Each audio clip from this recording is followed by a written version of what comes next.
오늘 말씀 함께 보도록 하겠습니다. 말씀은 에베소서 4장 20절에서 24절입니다. 함께 한 절씩 읽고 마지막 절은 함께 읽도록 하겠습니다. 에베소 4장 20절에서 24절. 오직 너희는 그리스도를 그같이 배우지 아니하였느니라. 진리가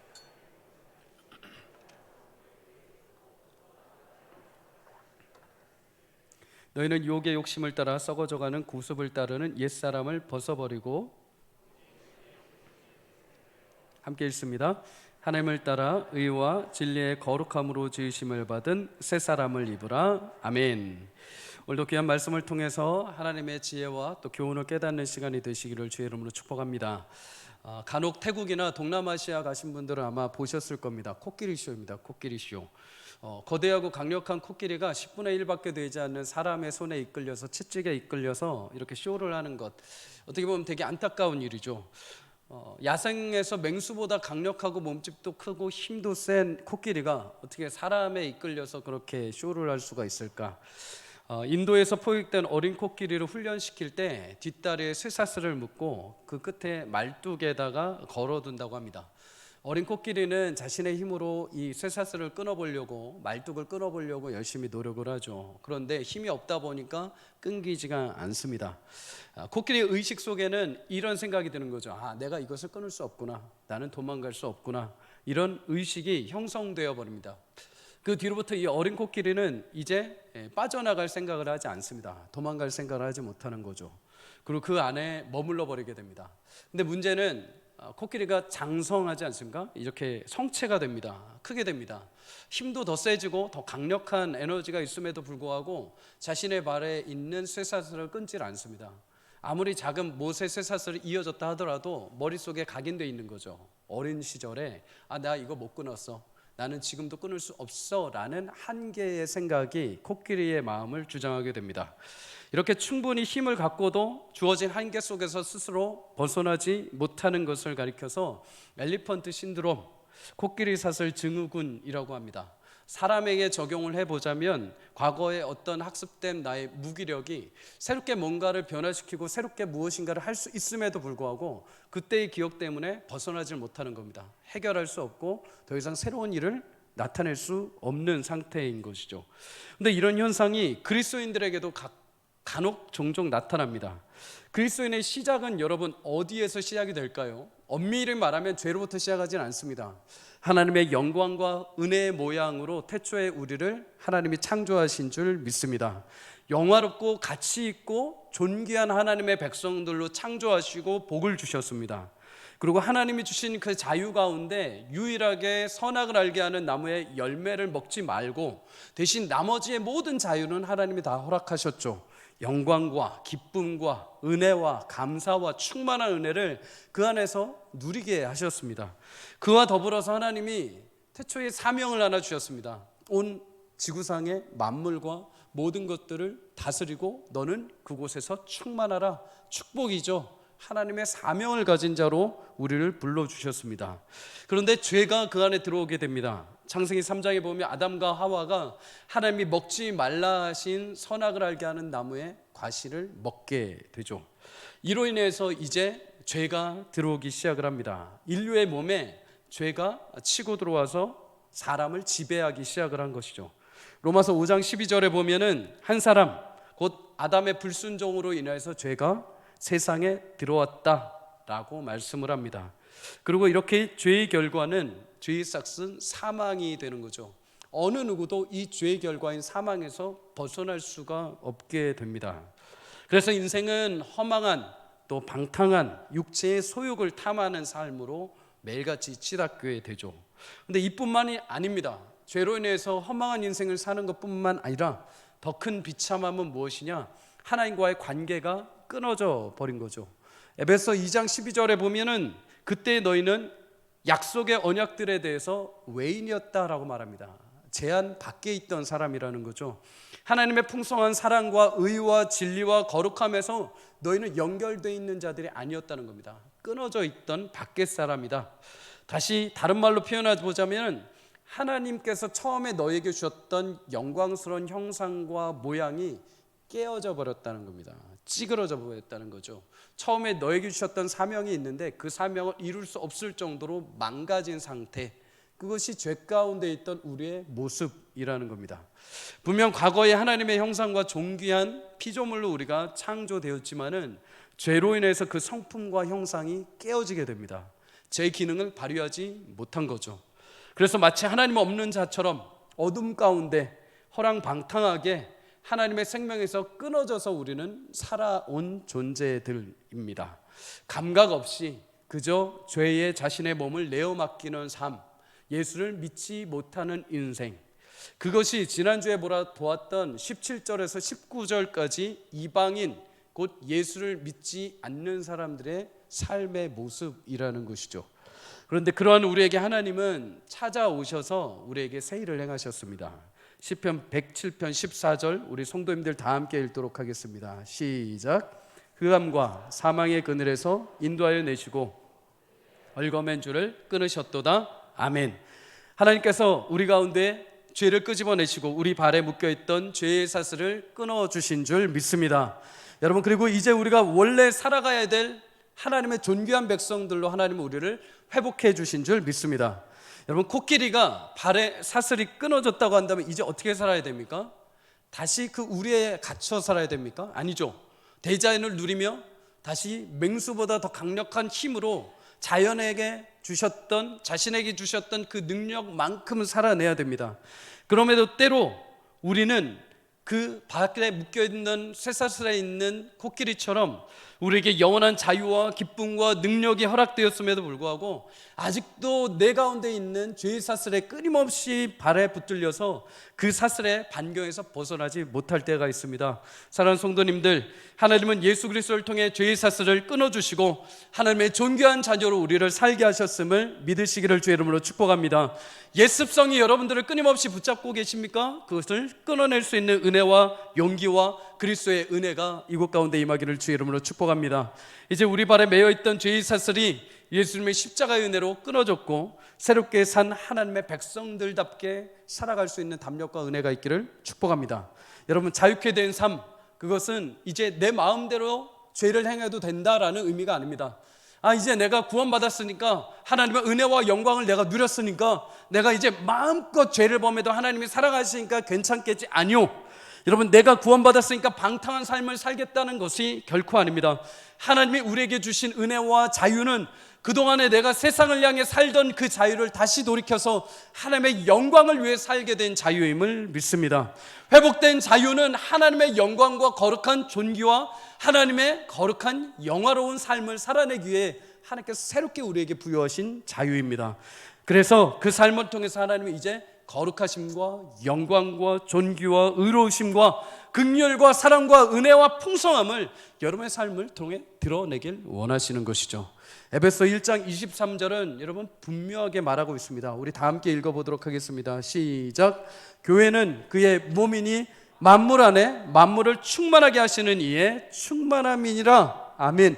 예수님의 십자가의 은혜로 구원받은 신자들을 우리를 교회로 불러주셨습니다. 우리 각각은 다 교회라고 말하죠. 근데 교회의 머리는 곧 인도자는 예수 그리스도 되십니다. 지혜와 총명은 예수님께 있습니다. 교회의 머리요, 교인의 머리는 예수님이요, 우리는 그 예수님을 닮아가는 자들인 줄 믿습니다. 이렇게 사는 교회의 신자들을 통해서 하나님은 만물을 충만하게 하신다고 합니다. 만물을 충만하게 할 수 있는 그 온전케 하시는 능력은 다른 데 있는 것이 아니라 하나님께서 유일하게 베푸신 은혜가 있는데 교회를 통해서 그렇게 하신다고 약속하십니다. 교회의 머리 되신 예수님을 통해서 그 지체들에게 그 충만한 은혜가 흘러넘치게 하시고 만물을 온전하게 하시는데 유일하게 그 교회를 통해서 영광을 흘려보내신다는 것이죠. 사랑하는 성도님들, 그래서 우리는 담대하게 그리스도 안에서 주신 빛과 소금의 역할을 담대하게 감당하는 하나님의 자녀됨을 믿음으로 고백할 수 있기를 주의 이름으로 축복합니다. 우리는 세상의 빛과 소금을 드러내는 하나님의 거룩한 신자됨을 믿습니다. 여러분과 저의 삶, 구원받았으니 이제 내 마음대로 사는 삶 아니고 하나님께서 이제 영광과 빛과 소망으로 여러분들을 불러주셨습니다. 어디를 가든지 어느 곳에 있든지 하나님께서 만물을 충만하게 하시는 그 충만이 여러분의 삶을 통해서 흘러넘치게 하실 줄 믿습니다.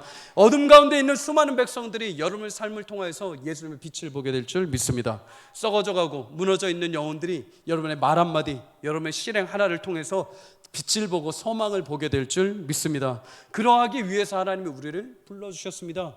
존귀한 하나님의 자녀들로 이제 새로운 피조물로 여러분 영광스럽게 다시 살게 된 하나님의 자녀답게 믿음의 길을 걸어갈 수 있기를 주의 이름으로 축복합니다. 아담 한 사람 때문에 죄가 들어와서 온 민족이 죄 가운데 떨어졌습니다. 그러나 하나님은 예수 그리스도 한 분을 통해서 온 민족에게 다시 새로운 생명의 은혜를 발산시켜 주셨습니다. 예수님을 통해서 이제 누구를, 여러분 한 명 한 명을 통해서 여러분이 거하는 곳곳마다 가정과 사업장과 여러분이 살아가는 삶의 터전 그 곳곳마다 여러분 한 사람을 통해서 하나님의 영광의 빛이 드러날 줄 믿습니다. 담대하십시오. 믿음의 배짱을 가지십시오. 내게 없는 것을 생각하기보다 내게 주신 하나님의 풍요와 영광과 은혜가 있기에 오늘도 이 땅을 담대하게 살아낼 줄 믿습니다. 여러분 세상이 무엇이라 하든지 간에 세상이 너 무엇 가지고 있느냐, 너 무엇 할 수 있느냐라고 묻기 이전에 내 안에 담대하신 예수님이 있음을 여러분 믿음으로 고백하면서 이 땅을 빛과 소금으로 살아낼 수 있기를 주의 이름으로 축복합니다. 오늘 예배에서 말씀은 새롭게 구원받은 그리스도인의 삶이 어떻게 우리 가운데 살아내지는지, 어떻게 그리스도인들에게 권면하고 있는지를 분명하게 보여주고 있습니다. 앞선 17절에서 19절의 말씀은 예수를 믿지 않는 인생들에 대해서 비극적인 삶을 이야기합니다. 총명이 어두워져 있고 허망함을 따르고 하나님의 생명에서 떠나 있다. 마음이 굳어져 있다. 마지막에 그들은 결국에는 자신의 탐욕, 자신의 욕심에 의해서 세상에 자신의 몸을 내어주게 된다. 이런 인생이 과거에 예수님을 믿지 않고 살던 우리 인생이라는 겁니다. 우리의 모습이라는 거죠. 그런데 어떤 변화가 찾아옵니까? 에베소 4장 20절에서 21절 우리 성도님들 다 함께 읽어보도록 하겠습니다. 시작. 오직 너희는 그리스도를 그같이 배우지 아니하였느니라. 진리가 예수 안에 있는 것 같이 너희가 참으로 그에게서 듣고 또한 그 안에서 가르침을 받았을진데. 아멘. 지난주에 잠시 나눈 것처럼 여기서 오직이라는 말은 그러나입니다. 그러나 그렇게 죄악 가운데 있던 너희였지만 그러나 너희는 이제 진리이신 예수님께 듣고 배우고 가르침을 받은 참된 그리스도인이 되었다. 근데 좀 의아하죠. 과거에 너희가 죄악 가운데 허망한 인생을 살았다. 근데 너희가 이제 새롭게 되었다. 그 기준이 무엇이냐? 너희가 이런 율법, 이런 규율, 이런 어떤 기준을 행해야 된다라는 어떤 기준, 유율, 어떤 율법이 나와야 됩니다. 그런데 오늘 바울이 뭐라고 합니까? 너희는 달라졌는데 예수에게 배운 자들이다. 예수에게 그 복음을 듣고 배우고 깨닫게 되었고 그렇기 때문에 너희는 다시 새롭게 산 존재들이다.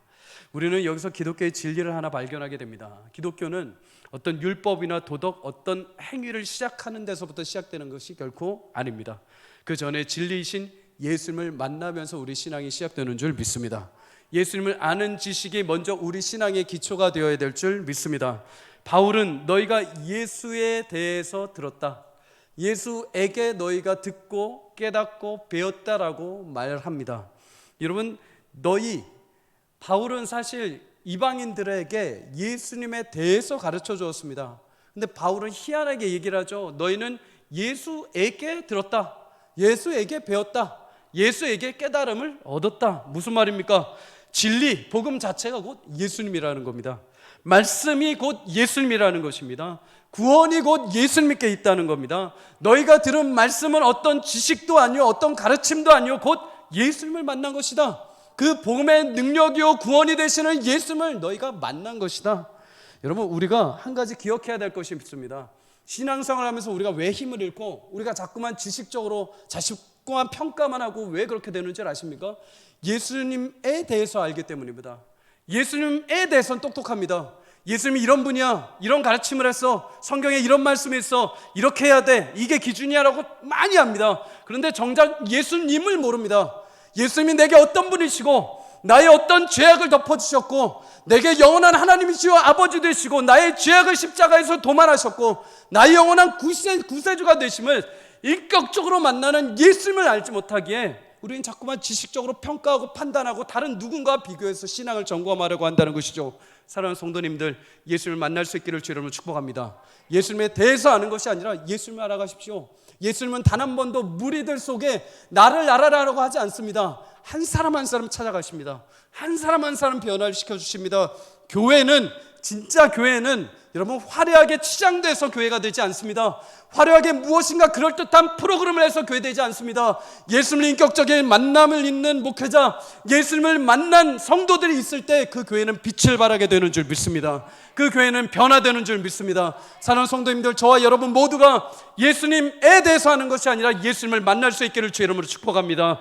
예수님을 만나 거듭난 백성들, 예수님을 만나 하나님의 참되신 사랑을 경험한 백성들이 이 땅을 진정으로 변화시킬 수 있는 믿음의 능력이 있는 줄 믿습니다.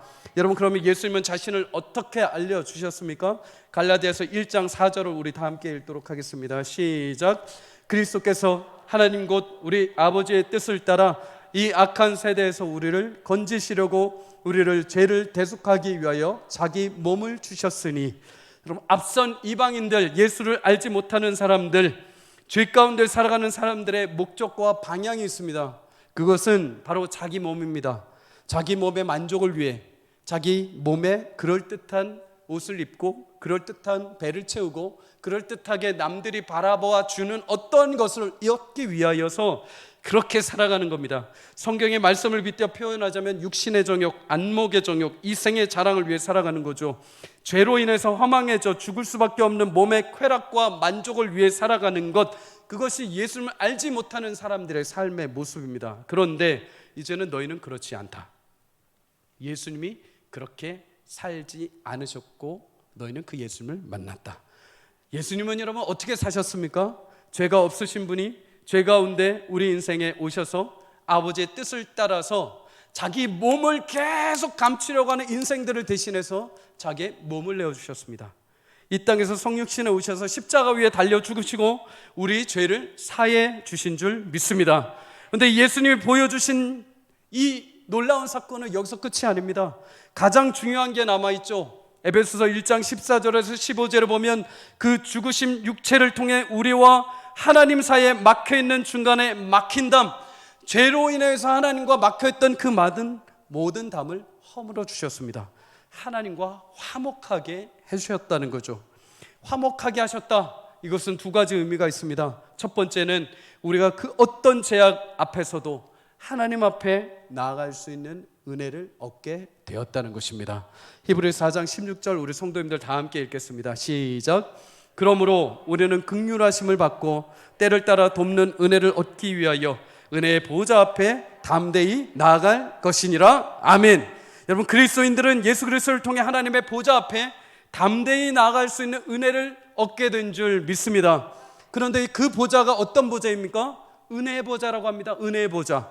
어느 누구라도 어떤 죄악과 어떤 아픔과 어떤 상실과 어떤 죄악이 있다 하더라도 너희가 나가는 하나님의 보좌는 심판의 보좌, 정죄의 보좌가 아니라 은혜의 보좌라는 겁니다.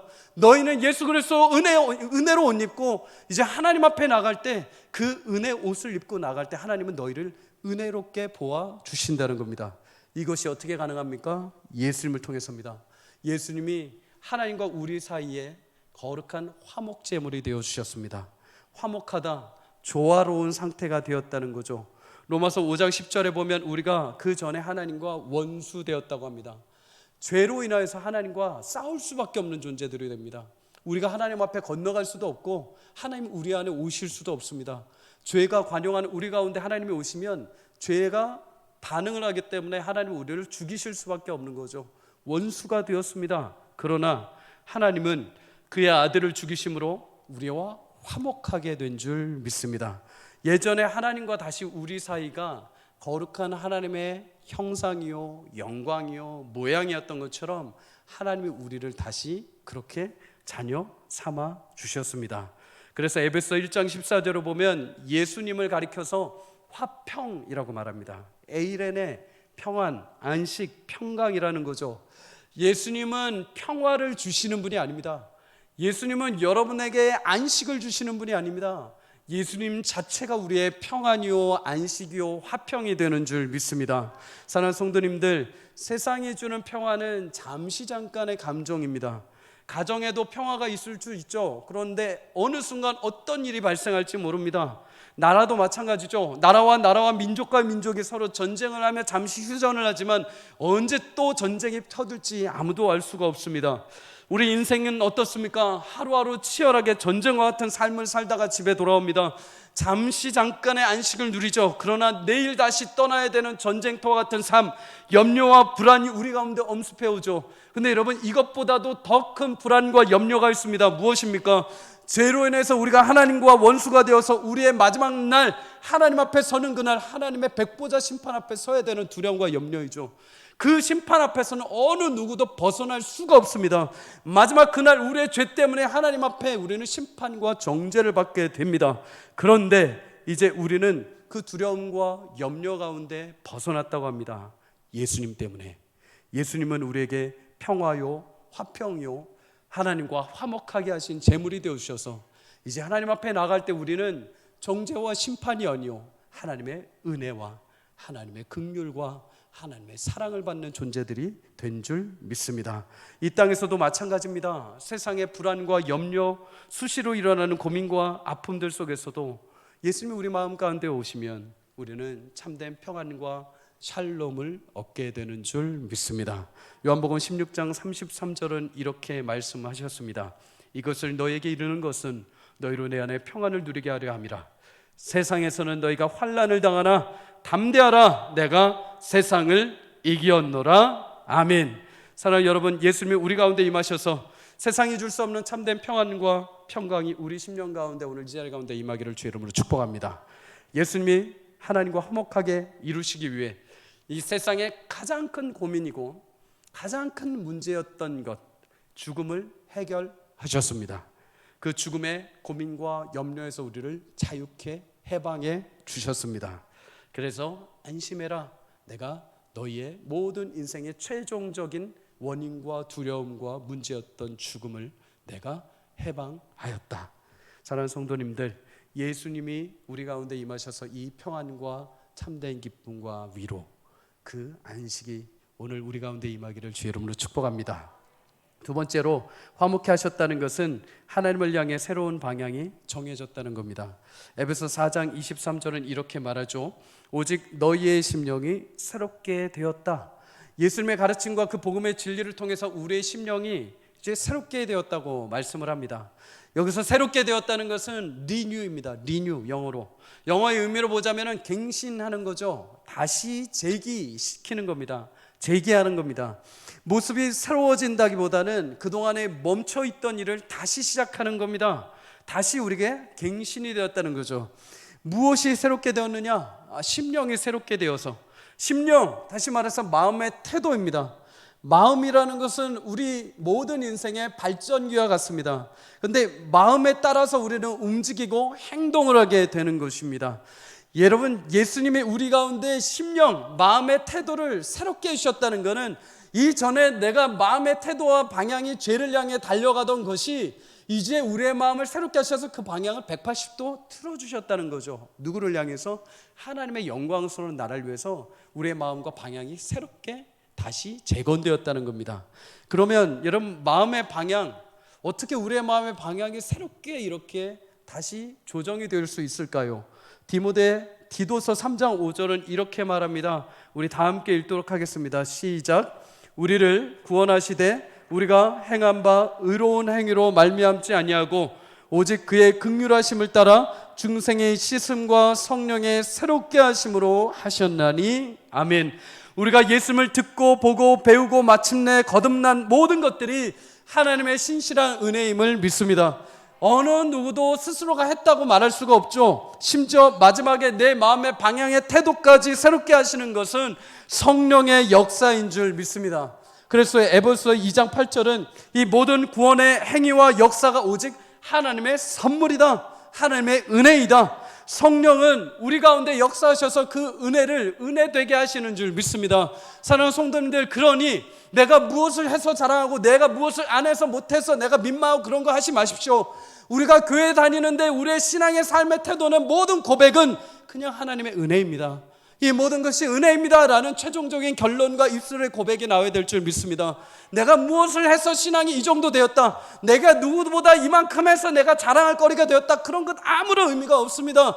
우리의 모든 자랑과 은혜와 권능과 능력은 하나님의 은혜 안에 있는 줄 믿습니다. 내가 반대로 무엇을 못해서, 나는 부족해서, 나는 저 사람보다 이거 못해서 스스로를 낮춰 여기지 마십시오. 모든 것이 다 하나님의 은혜 안에 있는 줄 믿습니다. 자랑을 한다면 하나님의 은혜로 했습니다. 하나님의 은혜 주셔서 그거 했습니다. 하나님의 은혜입니다. 하나님의 은혜만을 자랑하는 교회가 되기를 주의 이름으로 축복합니다. 여러분, 에베소서 2장 8절의 말씀처럼 모든 것은 하나님의 선물로 주셨습니다. 심지어 성령도 선물로 우리 가운데 주셨죠. 성령은 예수님이 승천하시면서 하나님께서 우리에게 보내주신 진리의 영이십니다. 이 영은 한 번도 오차를 내신 적이 없습니다. 말 그대로 진리이십니다. 그분이 우리 가운데 오셨는데 예수의 또 다른 이름 보혜사로 오셨습니다. 우리의 상담자요, 위로자요, 중보자요, 우리를 돕는 분입니다. 성령께서 우리의 마음에 함께 하시며 늘 우리의 마음의 태도를 새롭게 조명해 주시기를 주의 이름으로 축복합니다. 성령은 우리의 마음에 함께 하셔서 우리의 길을 지도하십니다. 우리의 생각, 우리의 마음, 이제 그리스도로 옷 입고 어떻게 살아야 되는지, 하나님의 뜻과 하나님의 기쁨이와 하나님의 영광이 무엇인지를 자꾸 고민하게 하고 하나님의 선택을 하게 우리를 이끌어 가시는 거죠. 반대로 여러분, 죄가 있을 때마다 자꾸 양심에 찔리게 합니다. 자꾸 깨닫게 하시죠. 우리의 마음과 양심은 화인 맞은 자가 아닙니다. 성령이 오심과 동시에 부드러운 마음으로 이제 우리는 하나님의 말씀 앞에 민감하게 반응을 하게 되죠. 성령은 계속 우리를 깨우치십니다. 알게 하시고 인도하시고 위로하시고 우리의 중보자가 되시는 줄 믿습니다. 성령이 우리의 마음 가운데 오시지 않았을 때, 옛사람 예수를 믿지 않았을 때 우리의 마음은 어땠을까요? 22절에 보면 그 마음이 유혹의 욕심을 따라 썩어져가는 구습을 따랐다라고 성경은 말씀합니다. 옛사람의 마음에도 분명히 방향이 있습니다. 썩어져가는 구습, 열심히 달려가는데 결국에는 그 모든 것이 썩어 없어질 것을 향해 달려간다는 거죠. 왜 이런 증상이 나옵니까? 유혹의 욕심을 따르기 때문이다 라고 말합니다. 사람은 누구나 희망이 있고 소원이 있습니다. 성장하고 싶고 성숙하고 싶고 잘되고 싶고 건강하고 싶고, 이런 희망과 소원이 나쁜 것은 아닙니다. 결코 나쁘지 않습니다. 그런데 이 희망과 원함과 소원이 유혹에 넘어가기 시작하면 그것이 우리의 욕심이 되기 시작을 합니다. 한마디로 소원과 희망을 내가 컨트롤할 수 있고 내가 통치할 수 있다면 상관이 없는데, 그것이 나를 통제해버리고 그것이 내 삶을 이끌어가기 시작하고 그것이 나를 무절제로 이끌기 시작하면, 그것이 내가 더 갖고 싶어하고 다른 사람보다 더 누리고 싶어하고 그것이 빼앗고 싶은 마음이 들기 시작함과 동시에 그것은 우리에게 욕심이 되어버리는 거죠. 그래서 그것은 결국 썩어져가는 구습 옛사람을 따르게 우리를 이끌어가 버립니다. 아프리카 남부 칼라하리 사막에 보면 스프링벅이라는 사냥이 살고 있습니다. 평소에 작은 무리를 지어서 평화롭게 풀을 뜯다가도 무리가 점점 많아지기 시작하면 이상한 습성이 나옵니다. 무리가 많아지면 앞에 있는 양들이 풀을 뜯어 먹어버리고 결국 뒤따라가는 양들이 이 뜯어 먹은 풀이 없게 되죠. 그러다 보니까 이 뒤에 있는 양들이 조금 욕심을 내면서 앞으로 치고 나오게 됩니다. 앞에 양들이 다 먹을까 봐 치고 나오는 거죠. 그럼 뒤에 양은 어떨까요? 앞에 있는 양이 또 모든 것을 먹어버릴까 봐 자기들도 치고 나옵니다. 그럼 이 맨 앞에 있는 양은 어떨까요? 자꾸 뒤에서 양들이 치고 나오니까는 마치 더 앞에 무엇인가를 찾아야 되는 줄 알고 달리기 시작합니다. 뒤에 있는 양들이 뭔가 뺏을 줄 알고 계속 달려나갑니다. 그럼 이 뒤에 있는 양들은 어떨까요? 앞에 양이 갑자기 달리기 시작합니다. 그러니까 뭔가 먹으려고 달리는 줄 알고 자기들도 쫓아서 달려갑니다. 근데 문제는 절벽 앞에서 서야 되는데 절벽을 지나서 낭떠러지까지 그냥 무턱대고 달려가다가 떨어진다는 거죠. 유혹의 욕심을 따라 썩어져가는 구습을 따르는 것, 이와 같습니다. 처음에는 적절한 먹을거리, 필요한 것, 희망을 따르지만 어느 순간 유혹의 욕심을 따라 이제 어디를 달려가는지도 모르고 그 달려가는 그 끝이 허망인지도 모르고 그냥 무턱대고 달려가는 삶, 그것이 예수가 없는 삶, 마음에 성령이 없는 삶이었다는 겁니다. 그러던 우리 인생에 예수님이 성령을 통해서 이제 그 심령의 방향을 바꿔 주셨습니다. 이제 우리 안에 성령이 함께 하시면 허망하게 절망의 절벽을 향해 달려가는 것이 아니요, 이제 우리는 절제하게 되고 무엇이 하나님 앞에 옳은 것이고 무엇이 하나님이 기뻐하시는 것이고 무엇이 사랑이고 인내이고 포용이고 무엇이 참 긍휼인지를 우리는 마음 가운데 배우며 살아가게 되는 것이죠. 그 새로운 변화가 무엇입니까? 우리 24절을 다 함께 읽도록 하겠습니다. 시작. 하나님을 따라 의와 진리의 거룩함으로 지으심을 받은 새 사람을 입으라. 아멘. 우리 성도님들, 오늘 성령을 통해서 우리 심령 가운데 의와 진리로 새 사람을 입은 하나님의 삶이 우리 가운데 회복되기를 주의 이름으로 축복합니다.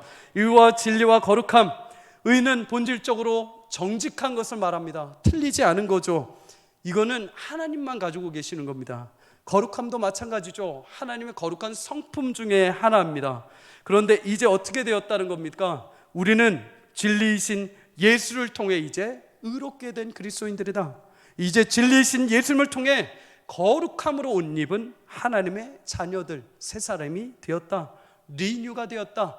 허망하고 죽음의 절벽을 향해 달려가던 인생이 이제 예수 그리스도를 통해서 의와 진리로 옷 입고 어디를 가든 주와 함께 동행하는 삶이요, 그것이 하나님 나라 영광을 드러내는 삶이 되도록 우리를 새롭게 리뉴, 새롭게 하셨다. 사랑하는 성도님들, 히브리서 10장의 말씀처럼 우리는 뒤로 물러가 멸망할 자들이 아닙니다.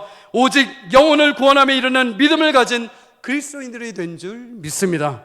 그리스도인이 되었다는 것은 예수님을 입고 이제 내가 리뉴, 새롭게 되었다는 겁니다. 이제 새로운 피조물, 새로운 목적을 가지고 이제 하나님의 시선을 가지고 이 땅을 살게 된 줄 믿습니다. 자꾸만 죄악 가운데 예전에 나를 붙잡고 있던 죄악의 사슬에 머물러서 그 주변 환경 가운데 여러분 머물러 계지 마십시오. 하나님은 여러분과 저를 통해서 더 놀라운 일과 은혜를 사모하며 이 일들을 감당하기를 원하십니다. 그럼에도 우리 가운데 여전히 붙잡고 있는 죄악들로 인해서 우리는 머물러 있을 때가 있습니다. 그 죄의 사슬이 끊어진 줄 믿습니다. 그 죄의 말뚝이 끊어진 줄 믿습니다. 영원한 자유와 소망해 주신 성령의 은혜를 따라 이제 하나님이 주시는 새로운 삶을 살아낼 줄 믿습니다. 에베소서 1장 11절에서 12절을 우리 함께 읽도록 하겠습니다. 시작.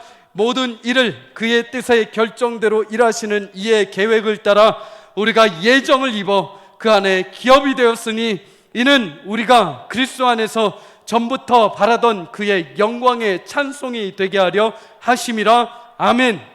여러분 꿈이 있으십니까? 여러분의 소망이 계십니까? 아마 우리 청년들은 자신의 미래, 직장, 취업, 결혼, 또 우리 어르신들은 우리 자녀들, 나의 노년의 건강, 여러 가지 꿈들이 있을 것입니다. 하나님도 꿈이 있으십니다. 하나님도 소망이 있으십니다. 무엇입니까? 죄악 가운데 우리를 예수님을 통해 다시 건져주시고 이전에 하나님이 처음부터 바라고 원하셨던 것, 우리를 통해서 그 영광의 찬송이 들려지는 것, 그것을 우리 가운데 이루어내실 줄 믿습니다. 하나님의 이 위대한 사랑과 역사를 위해 우리를 예정부터 택하시고 여러분 한 분 한 분을 그냥 이 자리에 세우신 것이 아니라 구원의 이름으로 예수님을 죽이시고 여러분 한 명 한 명을 살려내시고 하나님이 허락하신 예수의 삶, 새로운 삶으로 우리를 살게 하신 줄 믿습니다. 물론 우리 가운데 여전히 마음의 싸움이 일어날지 모르겠습니다.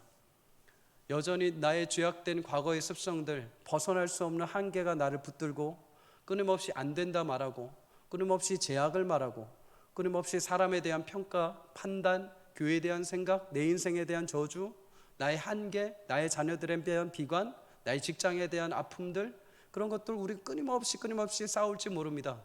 하나님은 새롭게 되었다. 너를 통해서 내가 빛나게 할 것이다. 너를 통해서 너의 삶을 통해서 내가 너의 모든 것들을 변화시키고 너 주변에 그리스도의 향기가 드러나게 할 것이다. 그 믿음과 확신이 우리 가운데 있을 때 끊임없이 그 죄악의 사슬이 우리 가운데 치고 들어올지 모르겠습니다. 그래서 우리 마음은 사실 세상의 그 어떤 전쟁터보다도 더 치열한 전쟁터입니다. 하루에도 수십 번씩 우리는 싸움을 하고 하루에도 수십 번씩 성령의 길을 갔다가 하루에도 수십 번씩 죄악의 길에 무너지게 되는 것이 우리의 마음이죠. 저도 그렇습니다. 사도 바울도 그렇습니다. 나의 영혼은 하나님을 소망하지만 끊임없이 내 안에 있는 죄의 영혼, 죄의 그 발톱이 나를 끊임없이 잡아당긴다. 끊임없이 싸움이 일어나죠. 그러나 사랑하는 성도님들, 그 마음에 성령께 순복할 수 있는 은혜가 있기를 주 이름으로 축복합니다. 믿음을 따라 순종의 마음을 선택해 보십시오. 예수 그리스도께서 우리를 통해 주신 참된 평안과 위로와 영광이 여러분의 마음을 덮으시고 여러분을 통해서 놀랍게 하나님의 일들을 행해 주실 줄 믿습니다. 이대로는 안 된다, 이대로는 끝났다, 이제 모든 것이 포기되었다 라고 생각하며 그저 여전히 아직도 죄의 사슬에 묶여 계신 분들이 계십니까? 예수님도 마찬가지였습니다. 죽으실 때 모든 이들이 끝났다라고 생각을 했습니다. 제자들은 떠나가고 수많은 사람들은 어두워진 그 땅에 눈물을 흘리고 포기해버렸습니다. 그러나 예수님은 그 죄와 사망의 사슬을 끊으시고 부활하시고 생명의 빛으로 우리 가운데 다시 임하신 줄 믿습니다. 그 죄의 사슬이 예수님을 통해서 우리 가운데도 끊어진 줄 믿습니다. 이제 여러분 새롭게 담대하게 믿음의 배짱을 가지고 이 땅을 살아가십시오. 예수님이 여러분과 함께 하십니다. 예수님이 여러분을 통해서 영광의 빛을 드러내실 줄 믿습니다. 여러분이 가는 곳곳마다 주의 향기와 여러분을 통해서 주의 편지와 주의 아름다운 긍휼, 사랑, 인자, 풍성한 주의 놀라운 영광이 여러분의 삶의 지각에 뛰어나신 하나님의 평강이 여러분들을 붙잡으셔서 모든 일들을 선하게 이루어 가시길, 그런 한 주의 삶을 담대하게 살아가시기를 주의 이름으로 간절히 축복합니다.